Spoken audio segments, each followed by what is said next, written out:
Okay, I think we started. What's up, guys? Hi. Hi. Yeah, hello everyone. Hello. Do you guys want to introduce yourselves? Well, I don't need an introduction. Yeah, you're the legendary translator from that George Floyd episode. And we also have Pivnoy Cowboy here. What should I call you? Yeah, how we should refer to you, because you have so many projects, so many bands throughout your music history. So, what Okay, let is? me introduce myself. So, my name is Vitaly Zimin from Moscow. I'm the owner. I'm founder at Star Silence concert agency. Also, I play music. Now, my main active project is called Pivnoy Cowboy, and also I play the guitar and sing in the band called Paket. And also I play bass guitar in the band called Победа.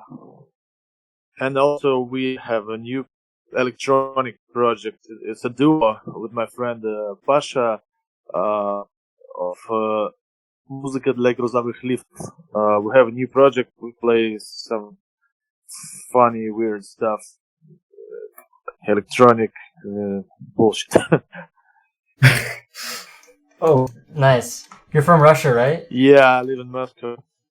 How did you learn English? As everyone, I started at school.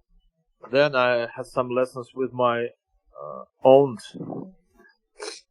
So then I started bringing international bands to Russia with shows, organizing some festivals, tours. So yeah, I brought more than 150 bands to Russia in the last 15 years. That's awesome. I saw you worked with Crywink and other artists like that. Yeah, it was not the last, but one of the last shows we were able to organize before the COVID hit. Have you guys been able to still continue having shows during COVID?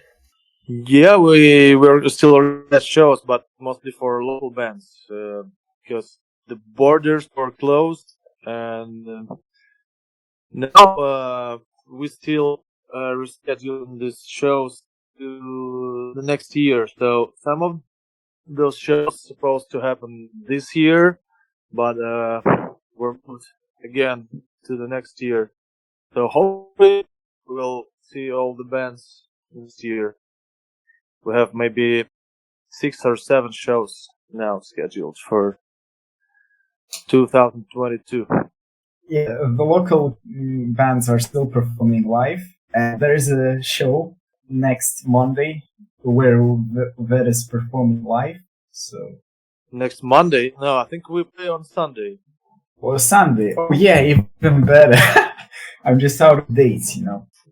Worries, we have 3 shows in Moscow soon. So after that, we play on 28 at Punk Fiction Bar, and then there again on the 3rd of December.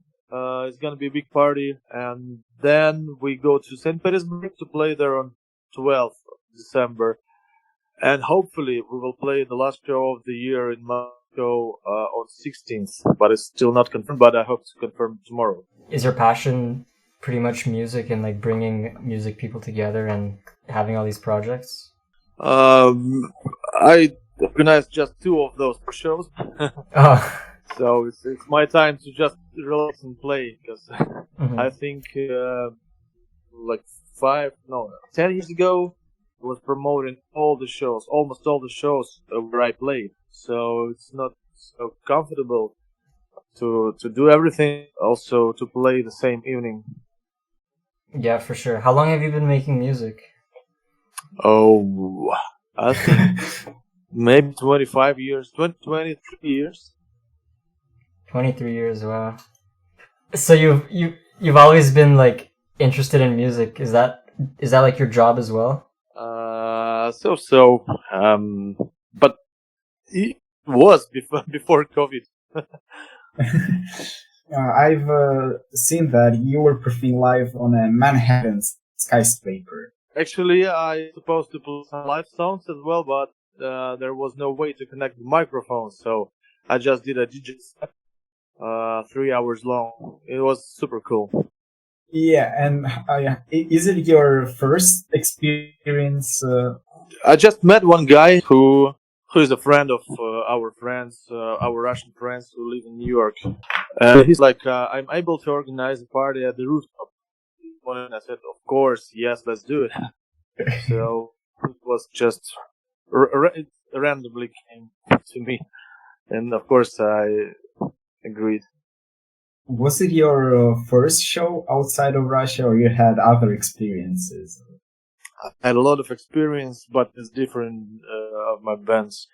Like I played a couple of European tours and some small festivals outside Russia. But with Pivnoy Cowboy, it's the first show outside Russia. Yeah, we played in Moscow.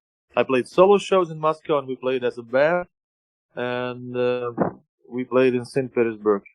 And it wasn't a show, actually, it was just a big, long DJ set. But it was fun. It was cool. Sometimes I just mix it, I combine like DJ performance with live songs. You can DJ, you can play guitar, you can do bass, you can organize shows. What have you done to make money during the pandemic since you weren't able to do music? It was really hard, actually. I also own a vintage clothing store, and during lockdown, we just tried to sell items online. It actually didn't get so well, because when you sell vintage stuff, people like to feel it, to touch it, to try it. When you say you were trying to sell vintage clothing, did you guys design the clothing, or were you reselling old vintage clothing? Yeah, we were selling old stuff. We travel a lot, and we find some interesting pieces and bring it to Moscow, our own hands. For example, we just brought 4 bags, more than 100 of vintage stuff from US. Oh wow, that's pretty cool. And that's been your way of making a living ever since music. I mean, that's smart. It's better than working at some fast food chain or whatever. And you get time to focus on your music. Yeah, actually, when I go somewhere, to any European countries, I always love to go to some flea markets and vintage stores, charity shops, find some lovely pieces and collect them and bring to Moscow to sell it. Do you collect it as well or just sell it? Yeah, I collect shirts, cowboy shirts. I can see why. What kind of process do you go through when you make your music? Right. So I use Logic. Usually I start with the drums. I'm just sampling the drums, and then I do bass guitar, then keyboards, and then vocals. Do you use real drums or do you use MIDI drums? I just sample it. I can use the table,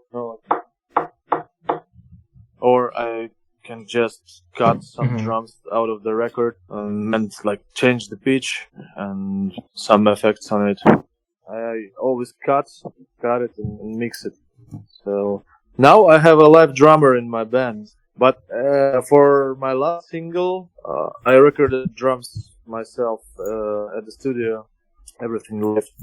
It is important to mention what kind of project you're referring to. It's the Pivnoy Cowboy. Oh yeah, yeah. Because I haven't listened to much of that. I listened to your own album, but there's also the album with. Yes, Chernyatsky, it's singer of Makulatur band, and we randomly met somewhere in Turkey and decided to create this record. Yeah, so we just rented a house in the mountains and spent the New Year's Eve there, and after that, we did it in 5 days, and it's kind of the same. You made that up in the mountains in 5 days? You're pretty good with music theory then. Have you been studying it, or do you just kind of know it by experience? I studied at the music school. I started on the piano, but after 2 years, I changed it to the guitar and graduated in 5 years. Nice. Any tips on memorizing the fretboard on the guitar? I can get the word. What's on guitar? Fire. Лады. Заклинать. Да. So what's about fretboard? Как их запоминать? Ну, какие-то подсказки. How do you memorize it? How did you... Memorize, like, where are the notes, or? Well,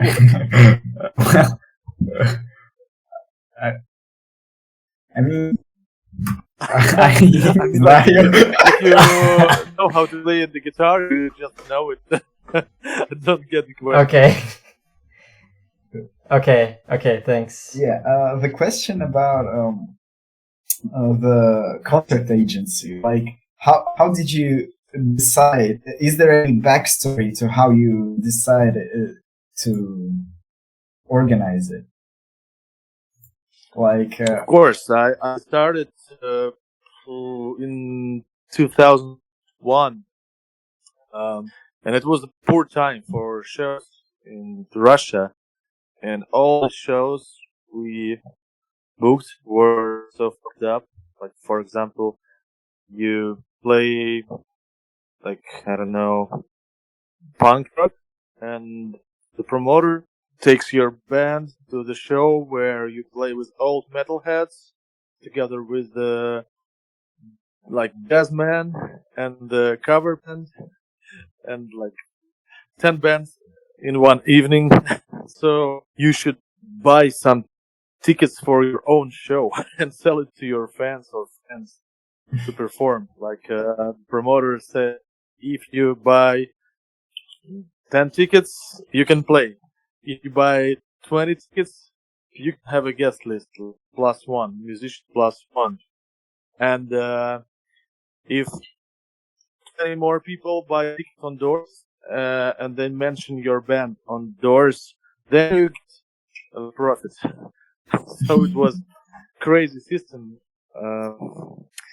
Yeah, and the clubs were not so cool, and promoters were super bad. So I decided just to start something new to help the bands like mine to get together and create something like music scene in Moscow, like independent scene. over these years, have you become one of the biggest people behind the music scene in Moscow, or can you consider yourself one? I think yes. Yeah, me as well. I think this term, like indie rock, it's appeared in Moscow maybe just in the year 2000, and the same year I played my first show. So if we talk about this kind of indie underground scene, I was one of the first. Yeah, probably together with Ilya Zimin, who now works for EMI magazine, but before that, back in zeros, I mean, he was the administrator of a website called indiemusic.ru, and he organized the very first indie show in Moscow, I think so. I missed so many good shows. I guess there are more to come. We did maybe 100 shows per year. It was normal for us. Now we would do maybe 20, but yeah, it's because of COVID, of course. There are a lot of big names, but some of those names were small when we did them in Russia. Have you done shows with people that you look up to? Is there anybody that you look up to specifically when you... when it comes to music? First, I wanted to bring all of my favorite bands to Russia. And when I finished, I started thinking about the budgets and stuff. So I lost a lot of money first. But I brought almost everyone I wanted to see live in Moscow. And then I just decided to be a little bit more smart and count the budgets and do some research if people is really interested in attending to like this show or not. But when we did those shows in like 2006, 2007, it was a bit easy, and at the same time it was a bit harder than now, because when you bring the band from US and you just write it on the poster and say this band is from US, everybody was going to show like, wow, the band from US is coming to Moscow. It's so rare. They play like once a year and stuff like that. So it was pretty easy to get people on the foreign bands, but at the same time the ticket price was the same like on local shows. So like if local shows were 100 rubles, 200 for the show, a foreign band you could set something like 300. Now people can pay like 1,500 for like underground American band on the show for 200 people, but there were no such prices, and I can't say what was harder time. Like it was just different. You've went like all around the world and interacted with so many people. Are there any moments you can remember that were like the worst experiences you've had with a fan or just someone from the shows? The worst experience. Okay, it was my birthday, and some of my friends came to the stage with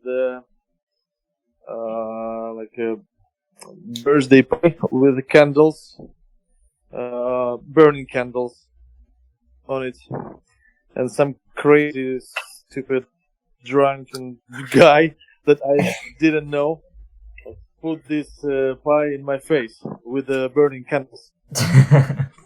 That was scary. Was your face on fire, or were you good? Yeah, a little bit, like in the eye somewhere. I mean, you're fine. Yeah, Just a little fire in the face. Yeah, that's what matters the most. But yeah, over the just random story. I remember. Yeah, over the last few years, I started feeling like there are so many local bands that I'm mostly interested in them rather than going to some big foreign bands that these days tour a lot in Russia. So this is how I met you at a showcase festival. Do you remember it? Do you remember that festival? Yeah, of course. But there is just some magic because before the showcase festival, the organizer Wolfist, they had the big festival, and from there, that festival had a completely different atmosphere. Like some bands just came to the show and left immediately, while on the smaller shows you can get some kind of an interaction with the audience. Yeah, I always preferred small shows to big shows, and now the same. I don't feel the band when they play for like 15,000 people or even like 1,500. I prefer shows maximum 300 people capacity. I don't know. Just if you share the same room with the musician and this room is small, you can feel the vibe, the energy, the music better. I don't know. Yeah, and there is also a cool interaction moment. Like at the festival, it was Maquette performing live on that showcase festival, yeah. And they promised to tell an anecdote during the show. Yeah, I'm not gonna Alright. tell the anecdote, but yeah, the story was like that. They promised to tell the anecdote, but they finished the set and they didn't say it. So me and my friend just came Because closer to the bed. we just forgot it. It was so random, you know. Yeah, and we asked, do we say it or not? What was the anecdote? No, let's keep it as a secret. Yeah, this is why you should go to live shows. Yes, that's the main reason. Yeah, and To hear anecdotes. and then you go. Yeah, you better go to the show of the band To Kill Jazz, because their drummer always like telling tons of anecdotes on each show. Don't come for the music, come for the anecdotes. I mean, it is a very unique atmosphere because when you interact with musicians, you perceive them more than just musicians. You see that they're people. They can joke around and all Yeah, that you can stuff. basically ask the question from the audience, and the musician can answer your question immediately. So it's easy. Yeah, and on that show, there is also the thing that the artists that were performing live, they were some of them stayed after their performances, close until the end of the festival, and so you can just meet another artist in the crowd and just talk to them or some stuff. I know some musicians who always leave immediately after they finish playing. And also I know some musicians that simply don't go to the shows of other musicians. They say, I can listen to myself. Why do I need to go to someone else? Well, yeah, that was the part of the disappointment because the bands we didn't know about at the Showcase Festival, they were very interactive with the audience and all that stuff. But the bands we came to, they were somewhat, I guess, a bit more popular and they had more shows. I'm not sure what was the deal with that. But yeah, they didn't interact with the audience. They just left immediately after the shows. It was looking like not that they're enjoying themselves and playing music, like doing it as a job. Were they foreign bands or local bands? No, they were. I mean, I think on that festival, all bands were local bands. It was, yeah, they all were Russian, but I think bigger bands were from another cities, not Moscow-based bands. I agree with you because I expected much more from the big bands. I went to the second floor to listen to on the big stage, and it was super boring. Yeah, that's the deal. Like, one of the bands we wanted to visit, like one of the projects, we couldn't wait because they were performing last and we were like half an hour late. But the other band just didn't give us the experiences we had. So like, at first, the showcase was at some bar, at some pub. No, it's a bar. Yeah. So it was at some bar, and they were selling drinks and all that stuff. Of course, we grabbed some beer. Most of these bands I wouldn't listen to regularly, but they're just exactly fitting the atmosphere of the place, like this beer. Like I didn't like the beer they were selling, but it was just in right place, in right time, you know. I think the beer fits well into the every atmosphere. That's why I call it Pivnoy Cowboy. Do you usually do your shows drunk or sober? Not drunk, but actually do, I don't know, 2 or 3 beers before the show. Yeah, it's kind of tradition. A little Russian tradition. Well, I guess it's not just Russian. and also I always have my beer on stage, 1 or 2 beers. Usually 1 is fine.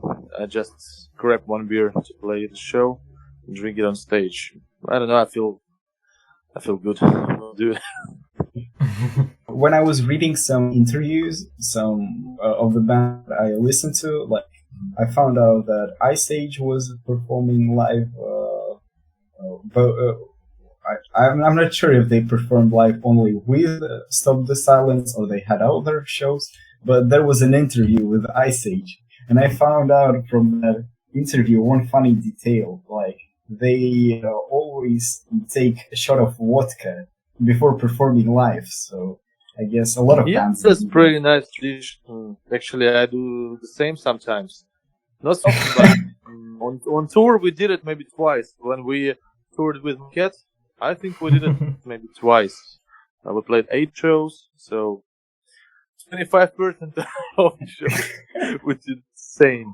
When I was watching some videos from other shows, I found the video from Crybank performance, and it was completely different feel. And that's very cool that the concert agency brings completely different artists with completely different play styles, and it all works. Yeah, that's because we listen to different music. Like I can listen to folk, jazz, and at the same time I can listen to noise rock, hardcore. Now in the US, it's kind of common for people to do like hard drugs in concerts and crazy stuff like that. In Russia, is it similar, or do you guys usually just get drunk and have a good time? On live shows, usually it's just about drinking. But if you go to the rave, I don't know, techno party, 16 hours, 5 dance floors, 45 artists. 16 hours? So, yeah, that makes sense when you do drugs. But yeah, I think on live shows, usually people just drink. Or maybe smoke weed if it's a psychedelic rock, stoner rock show. The weed is pretty popular. Is weed legal in Russia? No. No. Yeah, we probably should have avoided this. No. But yeah. Well, thankfully, no one here has smoked it before, right? Yeah. Yeah, right? Yeah. Yeah. Just staying silent. Well, here we say silence is an agreement, but here it isn't, because for legal reasons. If you could invite anyone to play at your shows without them saying no, who would you invite? You mean the international band? Yeah.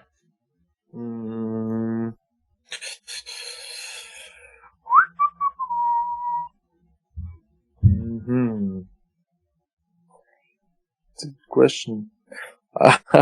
I'd better invite the band that doesn't exist anymore. Oh, that's interesting. So, like the Beatles? No, I'm talking about my favorite band called 12 Rods. They're from US. But the good news is that they're working on the new record, I think, now, after a lot of years of silence. Hopefully they make something new. And hopefully one day they might even come to Russia, I guess. Yeah, I hope so. This tried inviting them? My friend on Facebook. Oh, well, nice. I don't know him personally, but just added him. Yeah, you're already friends on social media, so might as well just... Yeah, it's the first step. Yeah. We have a segment where our last guest asks a question for our next guest. And so on and so forth. Our last guest wanted to ask you, does your mom know you're gay? What? Does your mom know you're gay? Where's my mom and my daddy? What? No. Does your mom know that you're gay? If my mom knows that I'm gay? Does she? Of course. Of course, okay. My mom knows everything. More than me, I think. So she knows it. I don't know that, but she knows, of course. Amazing. Do you have a question for our next guest?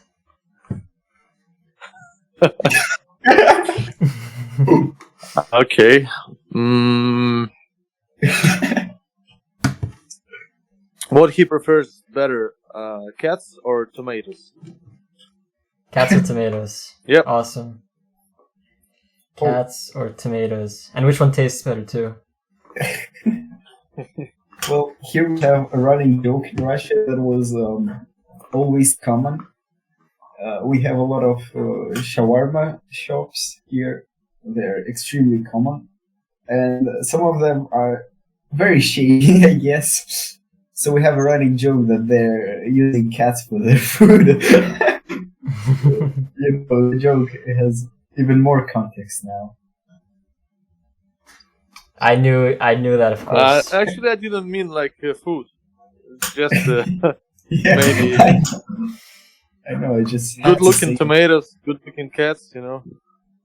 Yeah, which looks better? Yes. Which is a better pet? Yeah, that was the question. What's a better pet? Cats or Okay, tomatoes? we can make this question in a different way. Like, what he likes to. What kind of tattoo he prefers, with the cat or with tomato? What kind of what does he prefer? Yeah, tattoo. Oh, tattoo. Yes. Oh yeah, you have like a few tattoos. Yeah, I have cats. Do you? Oh, you do? Yeah, I have 2 cats. 2 cats? No tomatoes? Just broccoli and a mushroom Just broccoli? and crackers on my chest. And crackers. Beautiful. Do you have any pets of your own? The cat, but he's not alive anymore, so I just now have it for that cat. Oh, that's sad. Yeah, At least you have tomatoes. Sorry to hear that, but we missed one very important question. We invited Yes, please. for those of you who don't know, Pivnoy Cowboy translates from Russian as beer cowboy. So Yes. yeah, so Oh. a very important question. What kind of beer? Depends on the mood. Oh, yeah, that's a good answer. Yeah, you remember? Yeah, probably you don't. The main social network was LiveJournal in Russia, Yeah. maybe 15 years ago. And when you write a post in your journal, there is a field called current mood. Oh, like MySpace. Yeah, so there was a field current mood and current music. So you write a post, and also you have to mention a track that you like to play to your subscribers when they read your post, and also you mention your current mood. So, yeah, let's leave it. All right. Without fight. Oh, Okay. I wanted to ask a question regarding that. So, like, what kind of beer mood do you have right now? Oh yeah. You better ask the bar called Beer Mood. It's located on Чистые пруды metro station. They're called Beer Mood. Go there and ask them. They know better than me. Oh, I'm gonna. Well, actually, I have a day off tomorrow, so I can go. Yeah. Now your plans are set. Yeah, gonna be a good day tomorrow.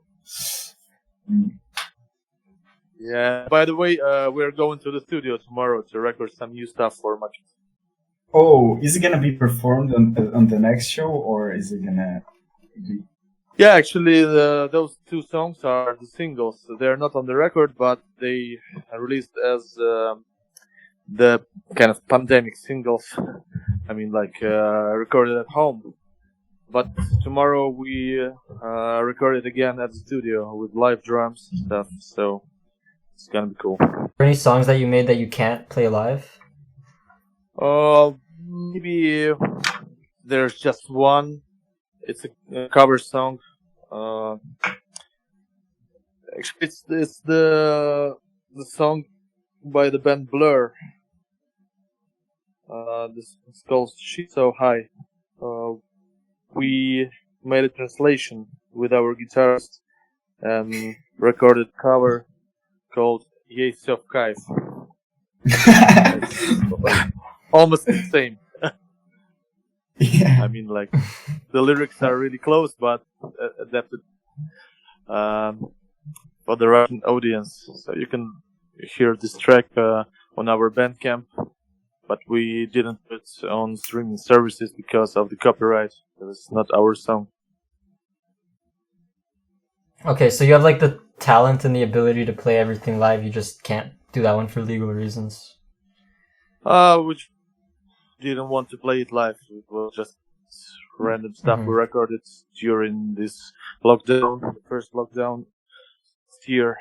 Maybe we will play it live one day, but no plans for now.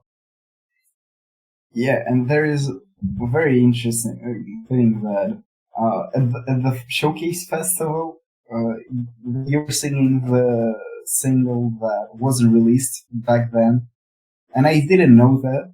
I just came to listen to some random band for me back then, so I didn't know anything.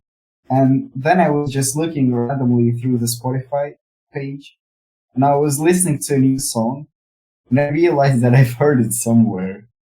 And I guess that's a very cool feeling when a song is first being performed live, and only afterwards you can find it on streaming platforms. What was that? The song by Maquette?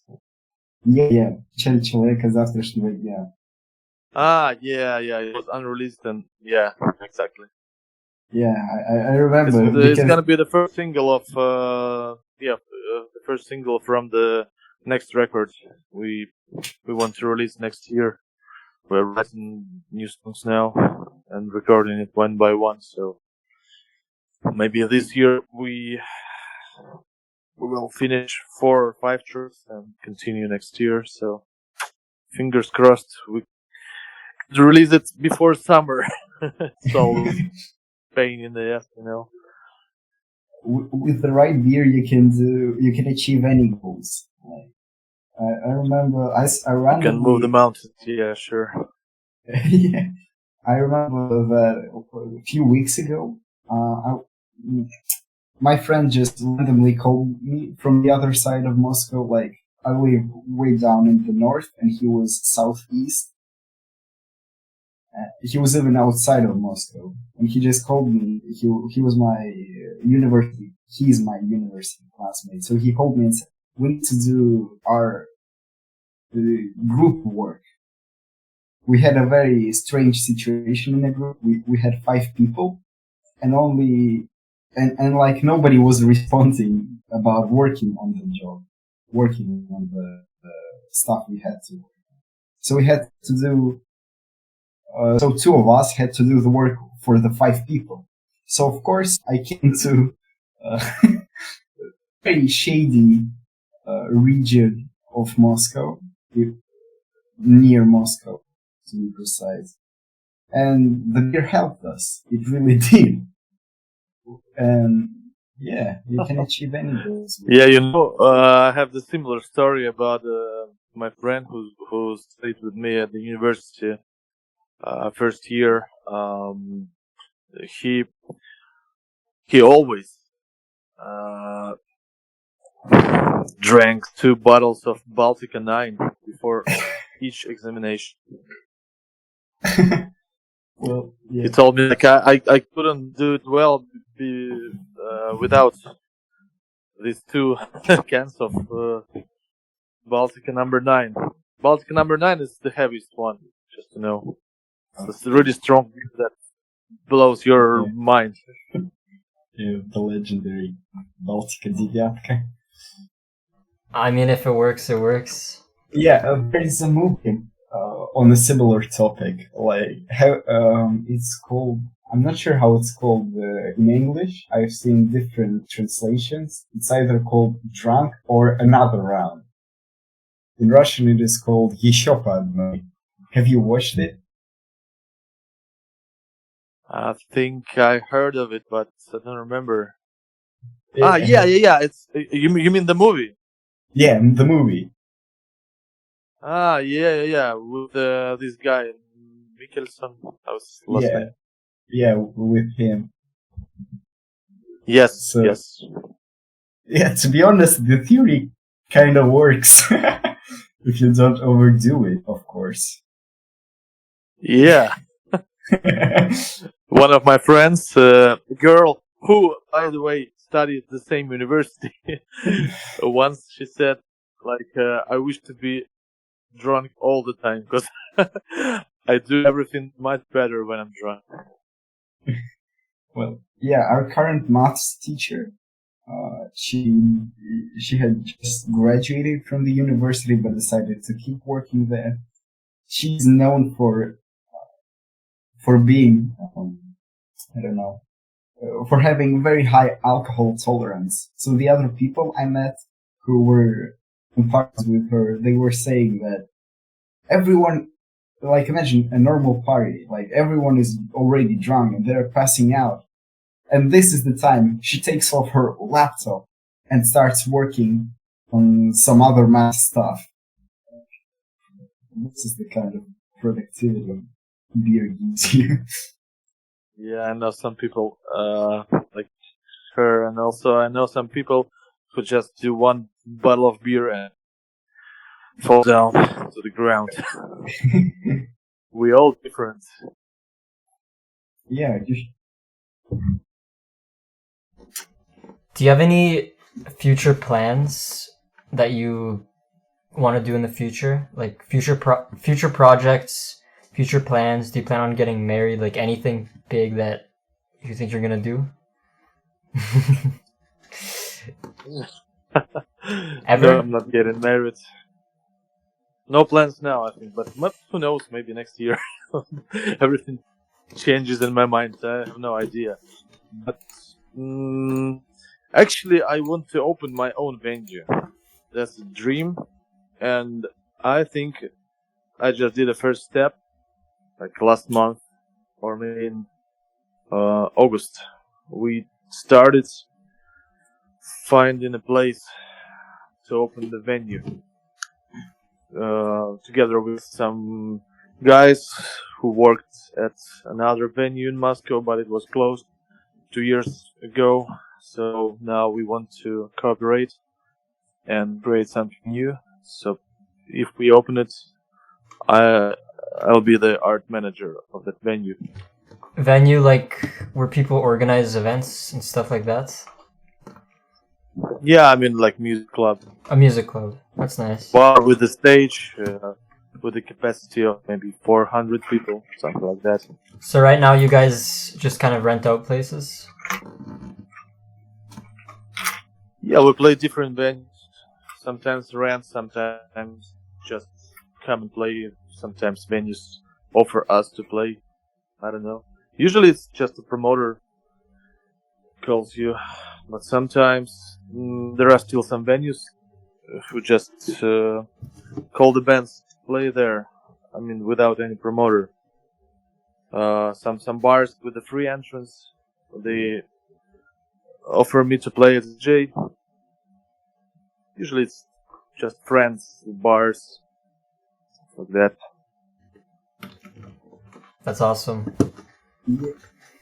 yeah, and some of the bars that have live shows, some of them are wild in terms of what they offer. I remember one of my first shows I visited with my friend. They were selling Red Bull with vodka in the center of Moscow. Like, that sounded scary. It sounds like you're gonna get a heart attack from that. You mean like there's no such drink anymore?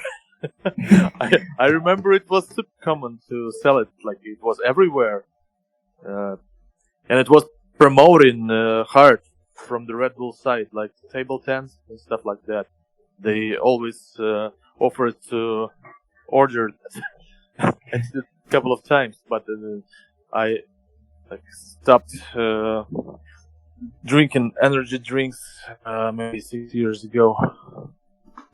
Happy to hear. Not because of I had something like heartache or anything. I just don't like it anymore.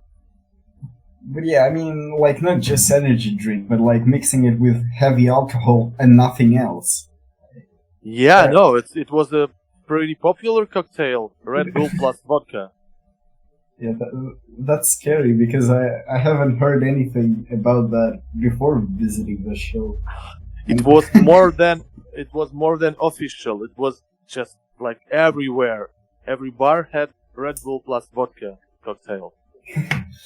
Well, I guess now they're promoting healthy lifestyle and only offer free Red Bull. Finally. A healthy lifestyle, just vodka. Yeah. And they lost all the money, and now they don't pay musicians. So let's be all healthy and play for ourselves. Yeah. Yeah, because Red Bull, like the only time I've seen a Red Bull promotion in my life was at some university event where we had laser tag tournament. And they were just giving free Red Bull cans. And everyone knows what was going on, so they took not one but like 5 cans of Red Bull and put them in a bag. Yeah, they still give some free drinks. For example, at the Punk Fiction bar, they have kind of sponsors Red Bull, and on some shows they just bring the fridge full of Red Bulls to the musicians. I never use it. A throwback to university years. So, short introduction to my question. As you know, university life. Sometimes you skip lectures. Sometimes seminars get cancelled and other stuff. So you have to stay in university with a time gap. Like you have a time gap in which you can't really go home and do anything, but you have the next lesson coming on soon, so you can leave it for the day either. And we have like a lot of universities in Moscow now have one bar chain that builds, like, of course, they build their bars near top universities and offer discounts for students. So whenever there is a situation like that, we just go there. Did you have such bars when you were studying, or was it not a common thing back then? And were there any remarkable stories regarding it? You mean the bars that were like cooperating with universities and invite students to drink there, or what? I mean, like, just located very close to universities, so students just go there all the time. Yeah, of course. I think now it's the same. Yeah, I meant that, but like they even offer discounts for students. Like if you're a student, you get a bigger discount than people who visit. Yeah, it reminds me of this special prices for vodka in a chain of supermarkets called Semya. family supermarkets. They vodka with discount. Sometimes, student parties and student offers. Yeah, so. But when I was studying at the university, there was no bar culture. It came just a couple of years ago. So everyone was hanging out at the yard, I don't know, on the street, everywhere. And also, they were ready to spend more money for drinks only if it's live show. So if they see the sense to go there, like if the band is performing, so they go to the show and they spend some more money at the bar. It was not so popular to just go to a random bar and sit and just listen to the background music and spend more money for drinks. There was no bar culture. It's just coming to Russia. About like what time was it like that before bar culture became more popular? I think it's still just coming. Yeah, But exactly. yeah. Now it's pretty popular, but it started not long ago. Maybe I don't know, 7 years ago. Yeah, I guess we don't have the bar culture either Wow, because is it? sometimes we just visit just to eat there because the food is cheap there as well. And 25% off. It is even a bigger discount than people who have birthdays. Like Yeah, the birthday discount is smaller than student discount, so we have to use it. but I think when I was a student, it was not so popular to just go to the bar as a group of students. We did it only if someone, yeah, you mentioned right, like had a birthday, or maybe it was like final party of the year, like for the next course. So I don't know, But yeah, maybe New Year's Eve or something like that. from what I understand, you're a technical university. You were a technical university student as well, and I just can't imagine, No, technical it university. wasn't technical. Well, I mean the university itself, like not a particularly Ah, okay. your. Yeah, and I can't even imagine universities like that without. You have a rough day. You have three classes of maths coming soon. Like, no, impossible to have three in a row, but like sometimes we get two in a row. And at this day, you understand that if you don't go to the bar, you're just gonna die there. So I can't imagine going to technical university without semi-regularly visiting a bar or something like that. At this point, just Maybe that's because students don't have so much money to spend at the bars. well, I guess so. This is why we pick the cheaper places. Like, this is why that chain is a very cheap place by itself. For students, it's even cheap. So, I remember at my first university when I studied just 1 year. It was a technical university. It wasn't my kind of stuff, so I quit after 1 year. But there was a kind of cafe on the first floor, and you could buy their shawarma. Shawarma. oh yeah. Sadly, we don't have. We've never got to have such luxury of having shawarma right in your university.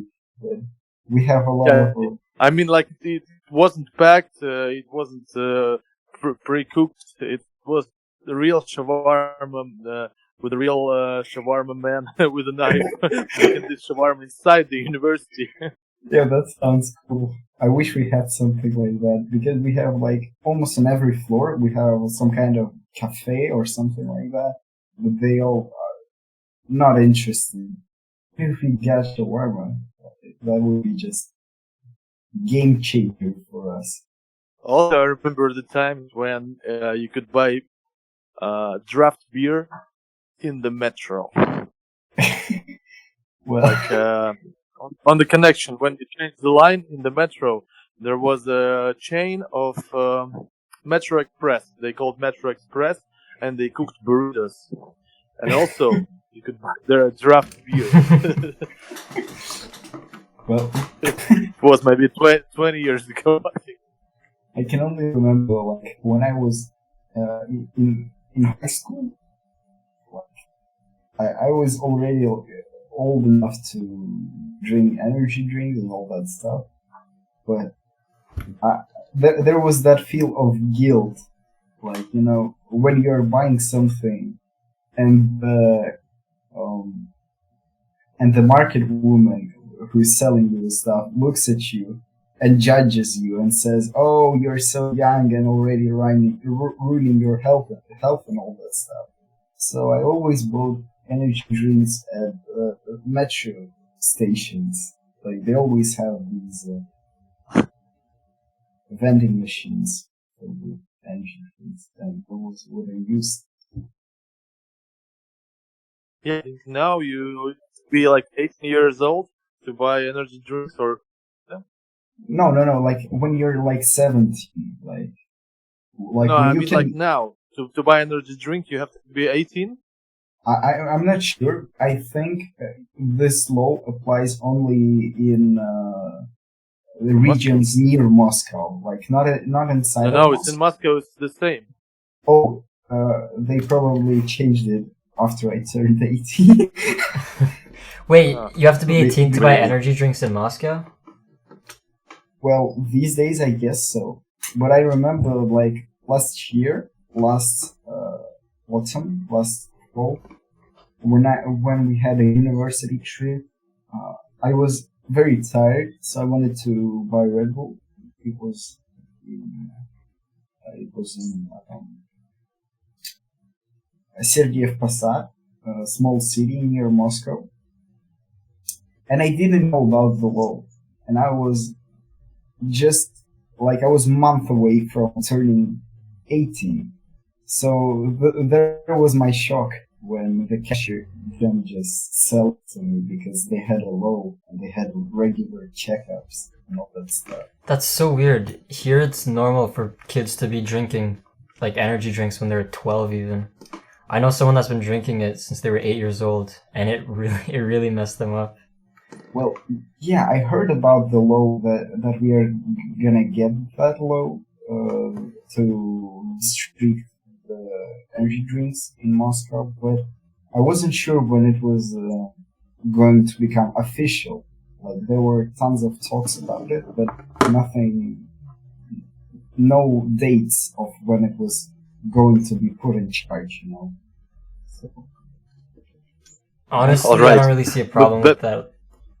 Back in the day, year 2000, I was 15, and there was no any problem to buy beer or any alcohol on the street at the supermarket. Nobody cares.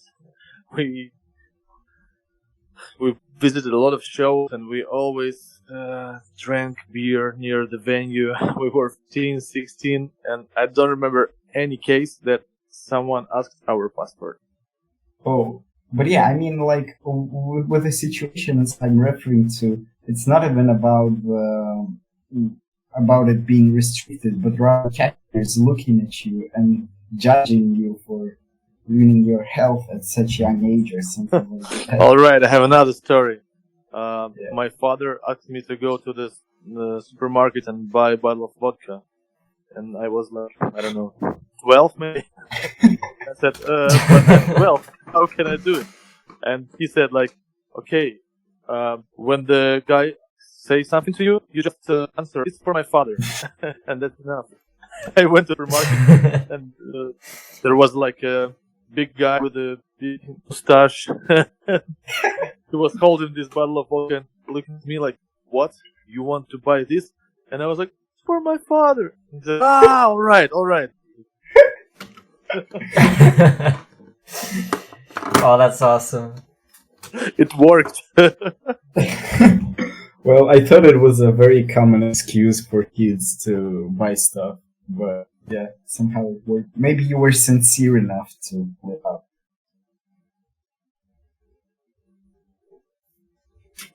What's the big difference you found with working in Russia and working in the US or abroad generally? Not really. Yeah, this one thing. When you wear something bright, something colorful in Russia, especially not in Moscow, but somewhere in Saratov, I don't know, small, not small, but just smaller in town. But not Moscow, not St. Petersburg. I mean, Penza or Saratov. you have a green hair and you wear a purple, I don't know, jacket, and you enter the bus and everybody's looking at you like, what the hell? Who are you? In America, you can do whatever you want on the street and nobody's looking at you. You can even, like, I don't know, lay on the ground and scream and nobody cares. Yeah, everyone here is like busy Only if you thinking scream about help. themselves. If you scream help, maybe they'll help. So yeah, when Americans say like we live in the free country, I can say it's maybe the only thing that I really noticed about that is this what I talked about. So you just can go on the street and you'll never have somebody's eyes on you. So, like in Russia, you have about the same freedoms as in America. Can you criticize Putin and all that? Let's do it in the next interview. It's long. Are we gonna already actually, no. I'm not into politics. I don't know much about that. Of course, I know a lot, but I think I'm not good in talking about such things. So let's talk about music. Yeah, that's a good thing. I don't want politics to be part of my daily life or something I talk to people about. When you get older, like every day, it's coming more and more to your life. But I want to be. I want to know about it the same I knew when I was 15. I knew nothing, and it was so cool to live. Yeah, that's true. I noticed that, in like countries that aren't as freedom based, that have this whole thing, oh, we have freedom, people don't really care that much about politics, and they really just mind their own business. But here, everybody just doesn't really stop talking. Everybody just doesn't really stop talking about it, and it's just such a big part of so many people's lives. Yeah. As in preparation, I was watching the interview with Punk now, and the first thing I hear is a question about Biden and if voting for him is punk or not. So yeah, there's the difference. I started reading news, watching news maybe 4 years ago only. I never watched any news. And it was so great. I don't know why I started doing that, because yeah, honestly, it's not worth it. I think the next maquette record will be called "Life Without News." Yeah, fuck the news. Yeah, and I started reading news way earlier, but that was just pure incident. Like that's PC. The starting page, the homepage was some news website. You probably know it, but that was sure. 2011 or something like that. So I didn't understand stuff, but because I didn't know what you can do with the internet, the situation was so bad. When I asked people, I've only got a PC by then. It was a new PC, and I was asking people, what can I play on it? Like, what should I download and all that stuff? And the only game they recommended to me was Minecraft. So, yeah, I had a choice of reading Lenta or playing Minecraft. That wasn't. I play Nintendo 8-bit still. Oh, that's the only games I play. I wanted to ask you some questions about video games because you have some really interesting choices. So, because I didn't live the age of 8-bit consoles and all that stuff, I play them on emulators mostly. Do you prefer the 8-bit ones to 16-bit ones or no? Yeah, sure. 8-bit is my favorite all my life. Yeah, I still play 8-bit games, and I'm collecting games. I'm collecting Japanese editions, like Famicom cartridges. Oh, so you have versions where it is called Rockman and not... Yes, it's called Rockman. Do you own any modern consoles or just 8-bit ones? I don't have any, but sometimes I play with my friends. Yeah, when I go to some home parties and someone is offering me to play like new version of Mortal Kombat.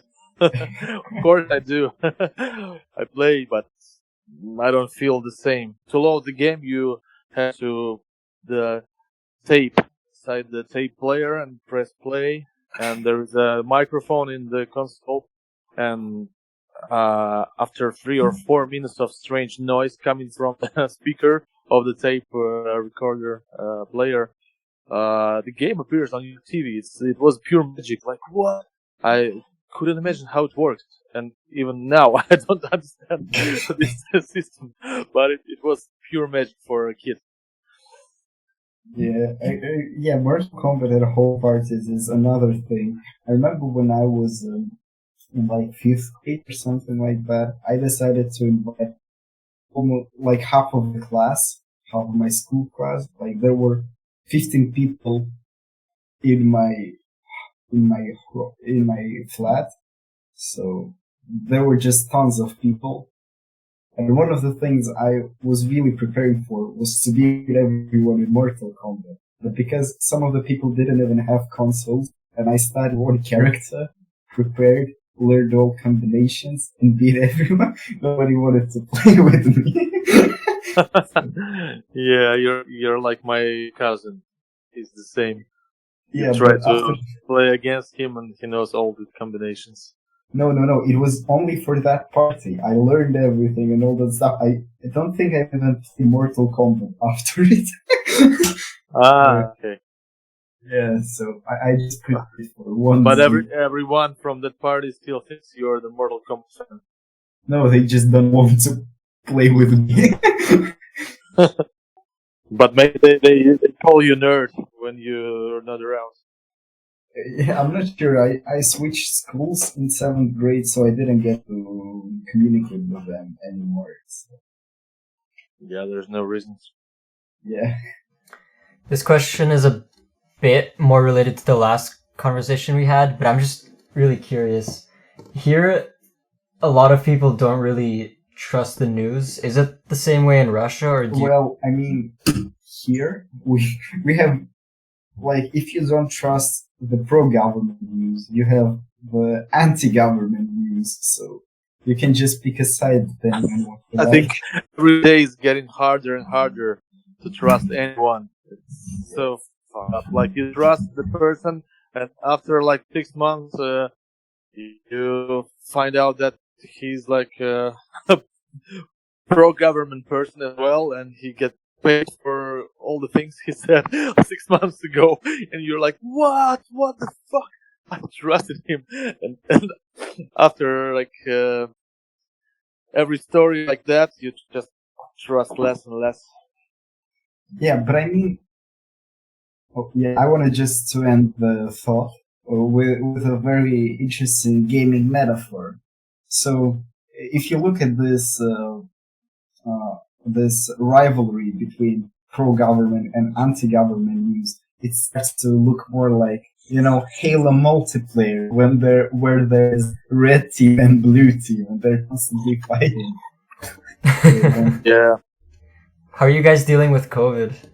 Are you guys all wearing masks, doing all that kind of stuff, or just kind of not really caring? I already got COVID 2 times, and after that I got vaccinated in America with Johnson & Johnson. Nice. Is everyone in Russia as worried of COVID as they are in the US? Yeah, I think yes, because we have a lot of cases of our friends when their like grandparents die or something like that. So a lot of scary stuff around. So yeah, I think everybody's a bit nervous and scary, and but some of them know. But I think before your friend or family member died or something like that, or spent like 1 year in hospital, you don't trust it. But when you know someone, you understand that she's real. Well, I hope it gets better for you guys. The situation itself is not that bad, but like you have to be cautious of the stuff going around, because until such cases happen near you, you just don't care about anything. But if you hear that someone died over it and you knew that person, it just hits different. But in general, I think it's not the same, but more or less, it's pretty okay when I play the live show and my friends come to the show. They don't so much, maybe because they all got COVID recently, or they got vaccinated, but it's not so like so big. I don't know. It's normal. We meet with our friends. We spend time. We go to the shows, to the cinema. I don't know, anywhere. When it's not the lockdown time. So After 2 years, it has to go back to normal eventually, right? Well, yeah, but the thing is that now we have semi-lockdown, like, kind of. I'm not sure if it affects you, but, like, we have university online classes now, but everything else is still right open. now. Yeah, right now. But everything else is open, so you can just go to... you can go anywhere you want. You can meet with friends and all that stuff, and nobody's stopping you. So it's just easier to cheat in university now. Yeah, exactly. It wasn't so hard before. Yeah, I heard. Yeah. I heard in Russia for the exams you can pay someone to write it for you, and they wouldn't know that someone else wrote it for you. Is that true? It happens somewhere. Yeah, I remember when I was studied the first year at the University of what's called Trade and Economics. We had one guy in the group who decided just to pay all the exams, and he made everyone. And the very last one, there was like a woman who said like, I will not take your money. He was kicked off. So he just paid all the other person kicked off. Well, yeah, it's probably still a thing in some universities, but it mostly depends on the kind of university you're in. And I'm not sure if there are no chances in better universities or the prices are way higher, but it's like you don't hear about such cases. Sounds like a fun time to be in Russia right now, like hanging out with your friends, Yeah, skipping class, yeah, it's great. not going to university.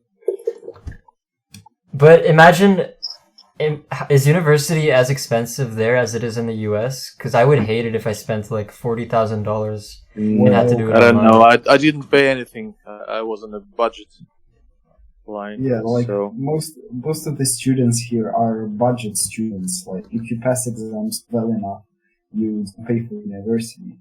But once again, depending on the level of university, like at some really bad university, the fact that you're a budget student, it can only do worse things for you because they will try to kick you out because they don't really need you. But those who bring money, they're more valuable. But in some universities, it's not a thing. So it just depends where you are.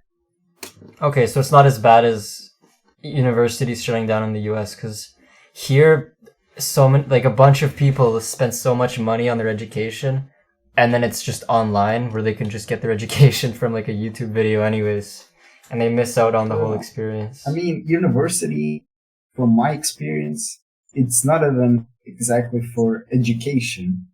Yes, exactly not. Yeah, it's my experience was just to avoid army.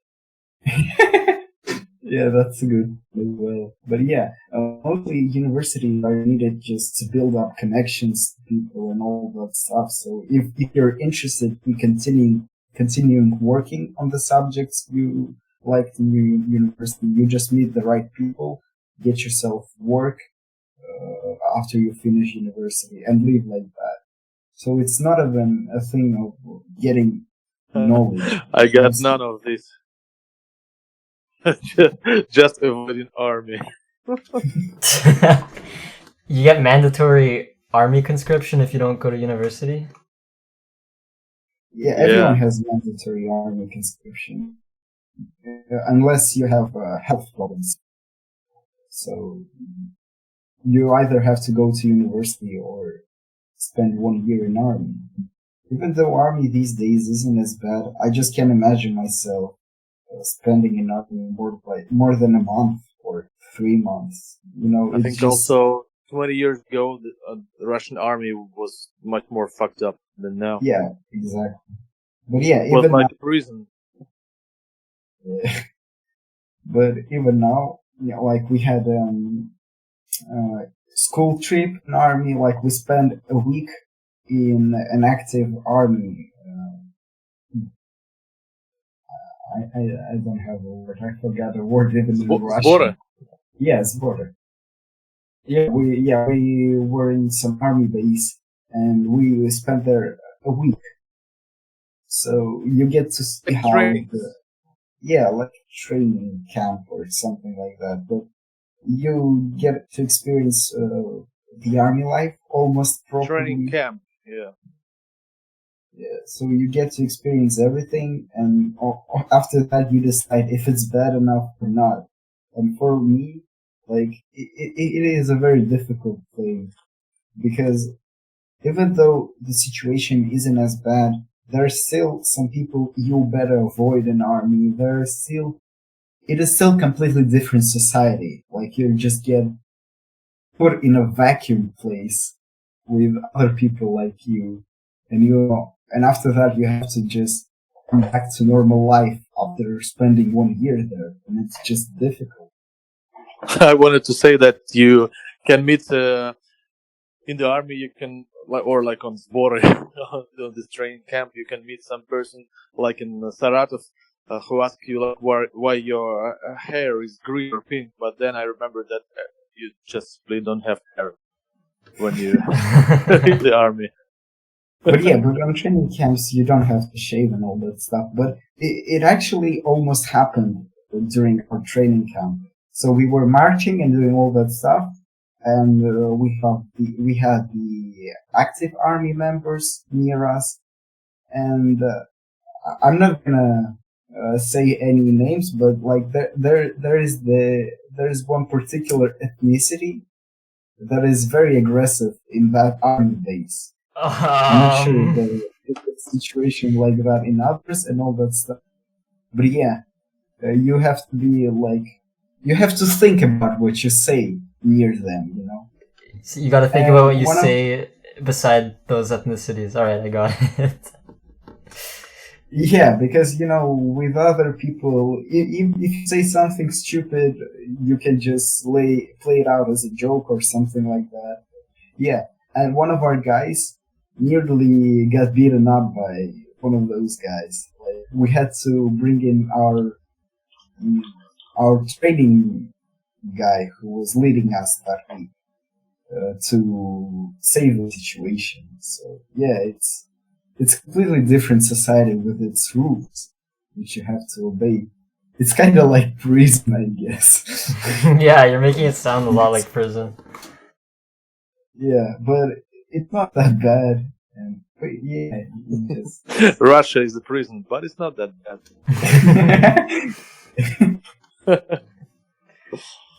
We have a segment where basically I play a song, like any pop song, any song, and then we force you to sing along to the song.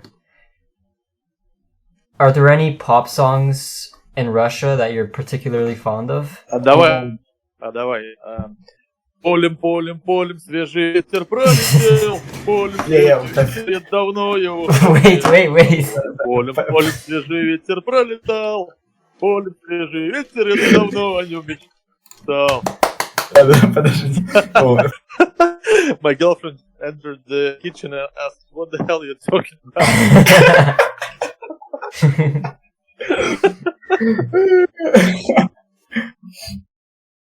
Oh, I think it's called "Свежий ветер."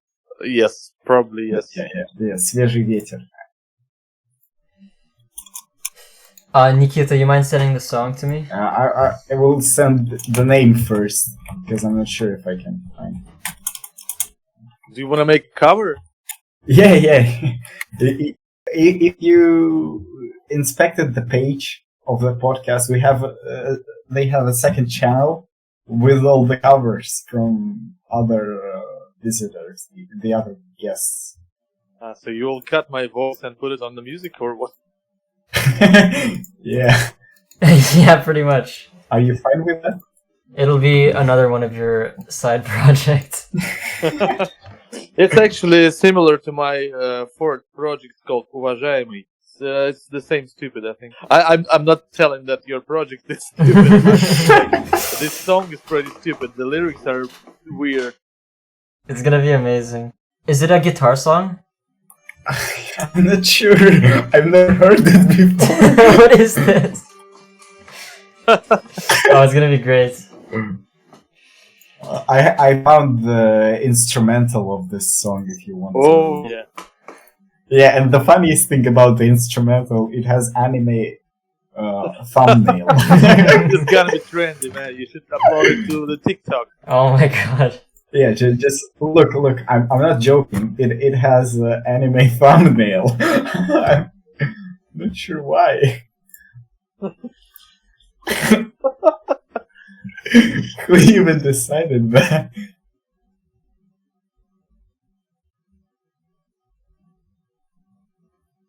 Okay, I'm gonna put on the... Did you memorize all the lyrics? Should I have the original one or the anime thumbnail one? I don't know the song and I can't sing, but I can try. It's your way of doing a collab. Yeah, my first ever. Yeah. Wait, I need to at least listen to it to know what's going on. What kind of Okay, I can try to do verses as well. Oh, yeah, that's...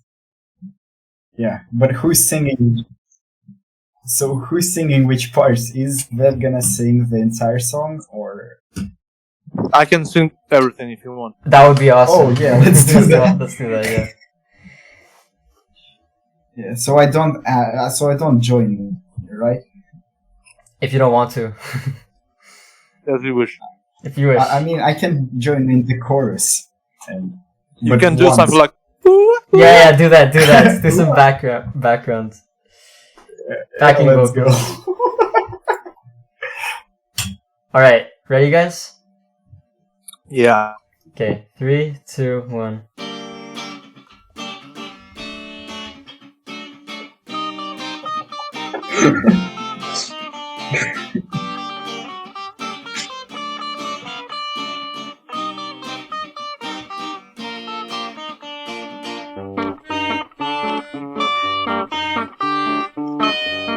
Сегодня не такой, как вчера.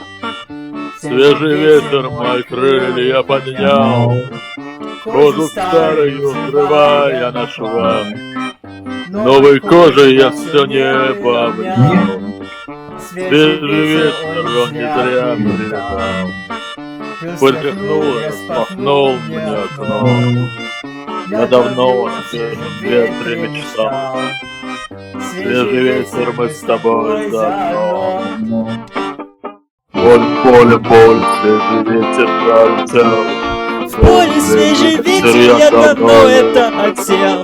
Полем, свежий ветер пролетал. В поле свежий ветер, я давно о нем мечтал. Скажу ему, как было со мной, как лечили от помолвки меня, как хотели, чтобы был слепой. У слепого так легко все отнять, как хотели за меня все решать. В чем ходить, держите, чем не решать, как хотели запретить мне мечтать. Но теперь меня уж не удержать. Полем, свежий ветер пролетел. В поле свежий ветер, я давно это хотел. Полем, свежий ветер пролетал. поле свежий ветер, я давно о нем мечтал.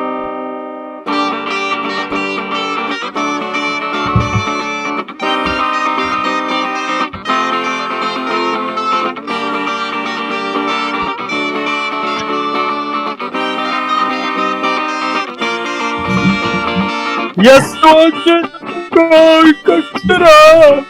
Я голодный, но веселый злой. Мне-то нечего сегодня терять. Потеряет Никита, то другой. Если ветром не слетит тропы, в небо нету правды другой. Чё там, не вижу текст. Дай хуй с ним, с текстом. Полем, свежий ветер пролетел. Свежий ветер, я давно его хотел. Полем, свежий ветер пролетел. Свежий ветер, я давно его мечтал. Полем, свежий ветер пролетел. А свежий ветер, я давно его хотел. Поле, свежий ветер пролетел. Поле, свежий ветер, я давно о нем мечтал. Давно о нем мечтал.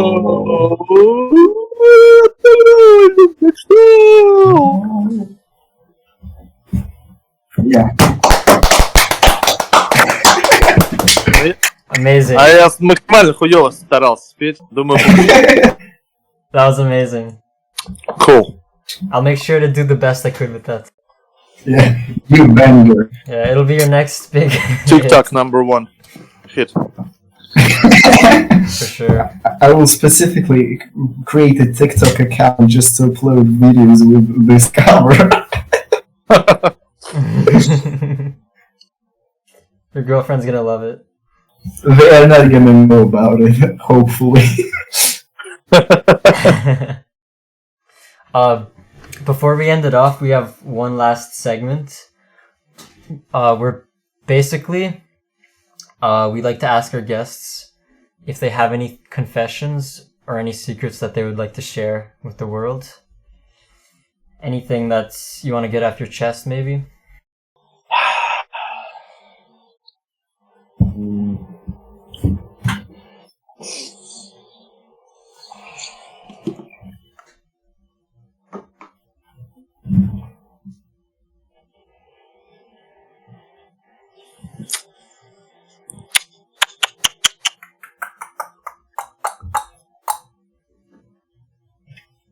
No? Okay, I can do this, and everyone could understand that the way he was.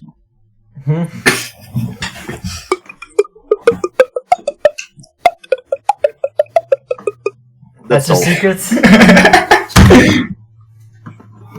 Yeah, secret power. We're not gonna know how it works. Yeah, I'm just sharing secret power. You're right. It's your message to the world. It's audio narcotics. What can you repeat? It's audio narcotics. Oh yeah, sure. Audio drugs. Drugs. Yeah. Oh yeah, of course. ASMR. Yeah. Well, thank you for coming on. It was a fun time. Yeah. Yeah. it Thanks. was a Thanks pleasure. for inviting me. Thank you for coming here. Yeah, It was really I'm still at the kitchen. well. Probably after this podcast, you have to sleep in your kitchen. I have a sofa, no problem. Hope we didn't ruin your chances of getting married. Hope everything turns out well with your clothing and your venue. Yeah. Hopefully, we didn't Yeah, say thanks, guys. anything illegal. Yeah. I mean, we didn't talk about politics too much. I don't think Putin would care too much. Yeah, thanks for coming on, man. Any last words? Thank you, guys. Thank See you on the shows. Yeah. See you this Sunday. See you this Sunday. Gonna be fun time. Yeah, probably. Yeah, man. Yeah. All right. Have a nice Good one. night. Good night.